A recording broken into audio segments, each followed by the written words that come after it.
So now we're going to move into what learning actually is, since we've covered what it's not. So the first type of learning we're going to talk about is non-associative learning, specifically two different types, habituation and sensitization. Let's go. So non-associative learning, as the name kind of implies, is learning that does not require associations to be made between different things. So it's learning that involves changes in the magnitude of responses to stimuli, not just associating things. So it's a natural response. So there are two different types. Sometimes your magnitude of response might either increase or decrease.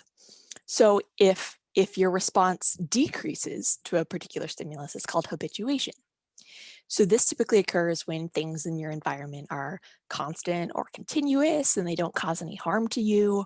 So essentially your brain is figuring out that that certain thing is not worth your mental energy. So it's effectively like it stops paying attention to it.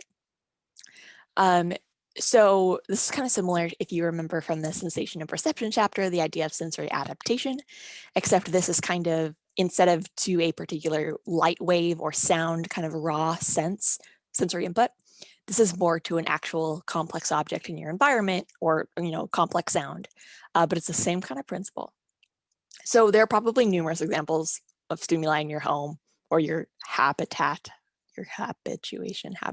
yeah, that you've likely habituated to. So maybe you've got like a ticking clock on your wall that you hardly notice unless you actively pay attention to it.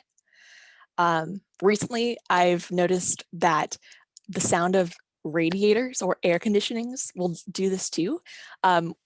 Story, when I first stayed at my partner's place, his radiator started with me like every time it turned on. But over time, as I got used to it and I got used to what that sound means, it just felt like a normal and unimportant noise. I habituated to the radiator. And you can habituate to more than just sounds. You can habituate to scents or sights or textures. Many stimuli can be habituated to. Maybe you can think of other examples. But opposite of habituation, the second type of non-associative learning is sensitization. So this is the opposite. This is when over time, reactions to a particular thing increase in magnitude. So this typically happens after being exposed to maybe one or more strong or particularly salient version of a stimulus. For instance, many veterans who return back from war are really sensitized to loud noises, like the sound of a gunshot or explosive, because of their salient experiences with these types of sounds when they were deployed. Additionally, maybe you find yourself noticeably irritated every time someone around you blows a bubble. Additionally, maybe you find yourself noticeably irritated anytime someone around you blows a bubble and then their gum pops. No matter how many times I hear it, the pop of bubble gum and open mouth chewing in general makes my skin crawl.